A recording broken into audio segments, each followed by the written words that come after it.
आज हम पढ़ेंगे एलटी स्विचेस के बारे में। एलटी स्विचेस का क्या काम होता है। ये सबसे ज़्यादा सिंपल डिवाइस है जो कि हमारी इलेक्ट्रिकल एनर्जी को कंट्रोल कर देता है। एंड कंट्रोल करने का मीन्स क्या है कि जब हमें सप्लाई उस सिस्टम में चाहिए तो हम उसको ऑन रखेंगे, जब हमें उस सिस्टम में सप्लाई नहीं चाहिए हम सिस्टम को उस स्विच को ऑफ़ कर देंगे।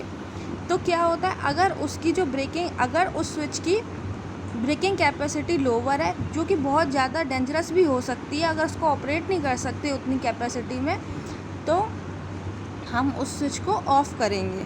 अब हमारे एलटी स्विचेस का फंक्शन क्या होता है, तो सबसे ज़्यादा बेसिक फंक्शन इसका जो है वो ये है, the basic function of switch is to connect और आइसोलेट अ सर्किट। मतलब या तो हम उस सर्किट को कनेक्ट करें उस करंट या उस धारा से, या हम उस धारा से उसको अलग कर दें। The fuses in the opposite unit of switches and fuses additionally serve to protect the equipment connected in the circuit mainly against short circuit. Okay, the switches may be classified according to the function such as on off switches, change over switches. मतलब switch हमारे दो प्रकार के होते हैं, या तो on off switches होते हैं या चेंज ओवर स्विचेस होते हैं। और ये डिपेंड करता है कि वो किस पे डिपेंड होगा, लोड सिलेक्शन पे, रिवर्सिंग स्विचिंग पे, स्टार डेल्टा स्विचेस पे, for motor control.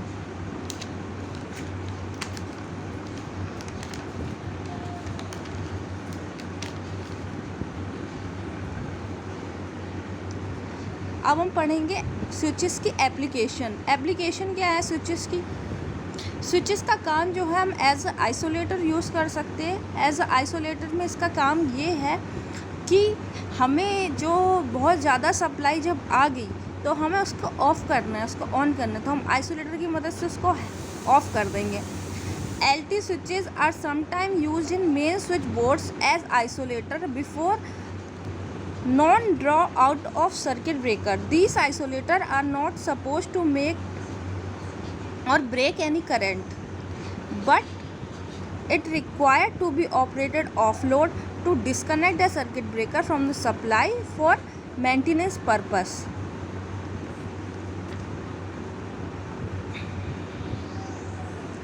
As a composite unit of isolator and HRC fuse. अब इसका सेकंड एप्लीकेशन क्या है, इसका सेकंड एप्लीकेशन ये है कि हम एक आइसोलेटर के कंपोजिट यूनिट में इसको यूज़ करें या हम इसको HRC फ्यूजेस में यूज़ करें। When the circuit breaker does not have a breaking capacity sufficient for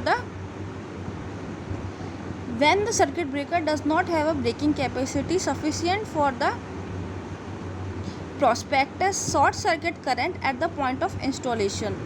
HRC fuses are used to provide backup protection. तो जो हमारे HRC फ्यूज़ होते हैं वो किस लिए यूज़ होते हैं, हमारे बैकअप प्रोटेक्शन के लिए। तो जब हमारी ऐसी कंडीशन बन जाती है कि जब हमें आइसोलेटर और फ्यूजेस एक साथ कनेक्ट होके जो है उस सिस्टम को प्रोटेक्ट कर लेते हैं। अब सेकंड क्या है इसका एडवांटेज, इसका दूसरा एडवांटेज ये है कि ये जो है एज यूज़ हो सकता है as a composite unit of load breaker switches and fuses. ये कैसे हो सकता है कनेक्ट, लोड ब्रेकर और स्विच के रूप में ये कनेक्ट हो सकता है, कंपोजिट यूनिट बना सकता है स्विच और फ्यूज़ की।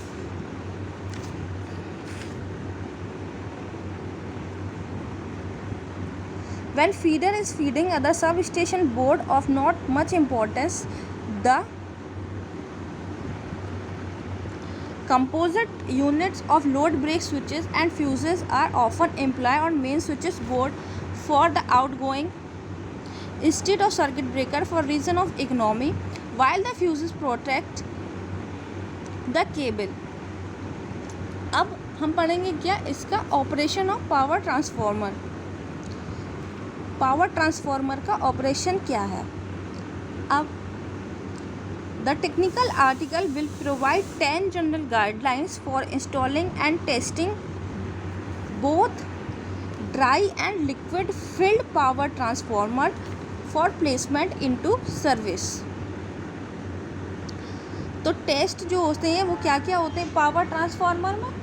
पहला क्या है, standard and special transformer test. पहला स्टैंडर्ड और स्पेशल ट्रांसफार्मर टेस्ट, दूसरा साइट कंसिडरेशन, तीसरा preliminary inspection upon recipient of transformer, plan for the prevention of containments, making connections that work, controlling sound level, make sure the transformer is grounded, final inspection and testing, applying the load, and 10th is the adjustment for current tap setting.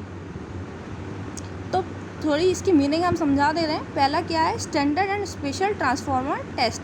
एक standard या special कोई test चाहिए transformer के लिए, ये इसका एक पहला ऑपरेशन हो सकता है। दूसरा इसका ऑपरेशन ये हो सकता है, साइट जहाँ पर हमें वो सिस्टम फिक्स करना है उसका साइट, उसका ग्राउंड कैसा है, वो सब साइट का पूरा चेक करना है। तीसरा preliminary inspection upon recipient of transformer. पहली बात है, शुरुआती टेस्ट हमें जो भी ट्रांसफार्मर के होते हैं वो सब करके देखने हैं। चौथा plan for prevention of containments, मतलब कि उसका अगर कुछ खराबी आती है हमारे सिस्टम में, उसके पहले ही हमें उसके प्रिवेंशन को प्लान कर लेना है। फिफ्थ क्या है, जो कनेक्शन उस वर्क के लिए चाहिए प्रॉपर उस कनेक्शन को मेंटेन रखना है। सिक्स्थ क्या है, controlling sound level. Sound level, जो भी साउंड लेवल उस सिस्टम में प्रोड्यूस होगी उसको कंट्रोल करना है। सेवन्थ क्या है, make sure the transformer is grounded. Transformer हमें हमेशा ग्राउंड करके रखना है, कि हमें चेक कर लेना ट्रांसफार्मर हमारा ग्राउंडेड है या नहीं है। Final inspection and testing. Final inspection and testing, last में हमें उसका इंस्पेक्शन और टेस्ट करना है और फिर उसको हमें लोड पे अप्लाई करना है। और अगर हमारी टैप सेटिंग सही नहीं है तो हमें उस टैप सेटिंग को सही करना है। तो अब इसके बारे में और डिटेल हम पढ़ेंगे। पहला क्या है, standard and special transformer test. तो हमें इस टेस्ट में जो भी ट्रांसफार्मर के जो टेस्ट होते हैं उसके बारे में जानना है, क्या क्या टेस्ट हमारे होते हैं। पहला हमारा रेशियो हम जानने के लिए क्या करते हैं, एक वोल्टेज रिलेशनशिप की मदद से उसका हम रेशियो डिटरमाइन कर सकते हैं। Polarity for a single and a 3-phase unit, because single phase power transformer are sometimes connected in parallel and sometimes in 3-phase bank.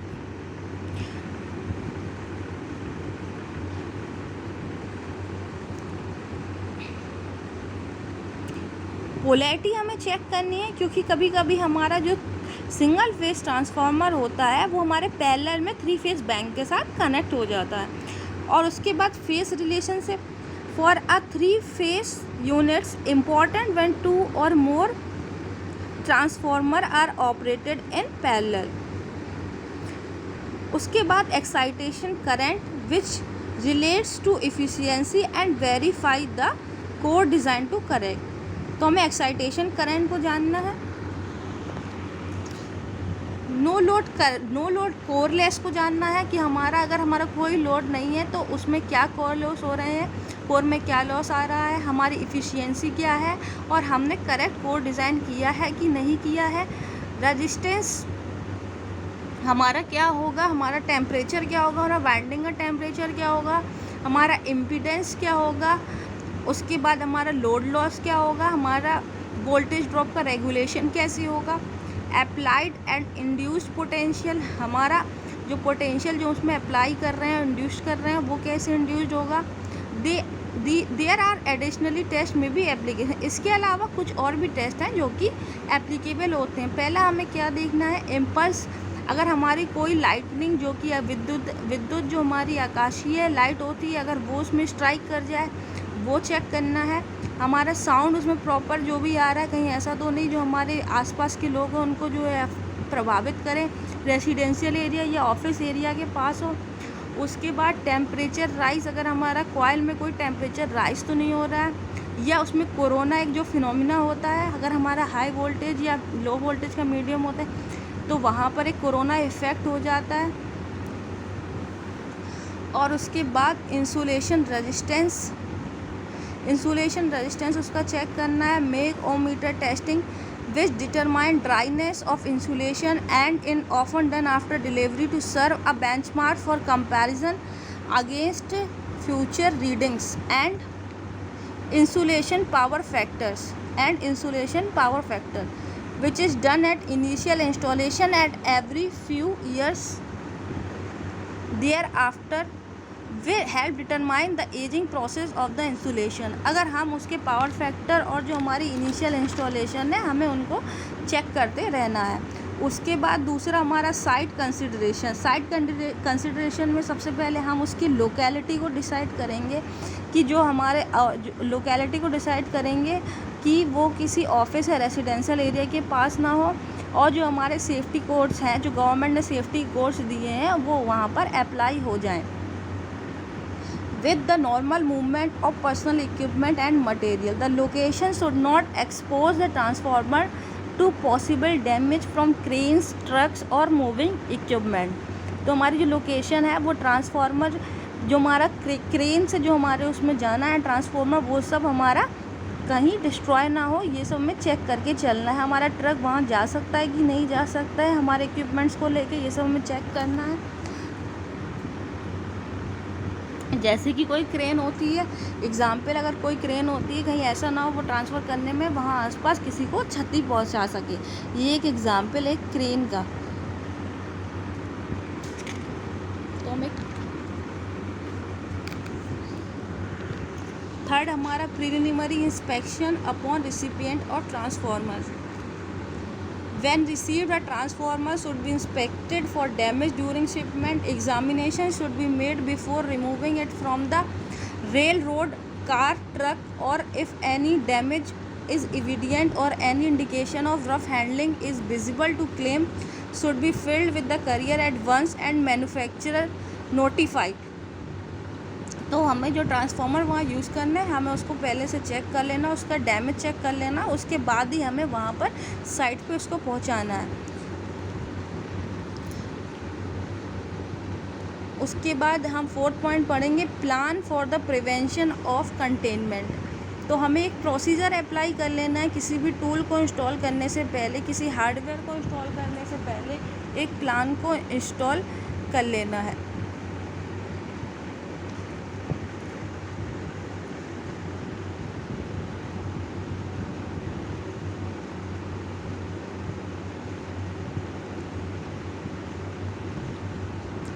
और हमारे इंटरनल इंस्पेक्शन जो भी हैं उनको चेक करना है। Develop a procedure for inventory of all tools, hardware और any other objects. Inspection, assembly and testing of the transformer check sheet should be use to record and verification should be made and these items have been properly accounted for upon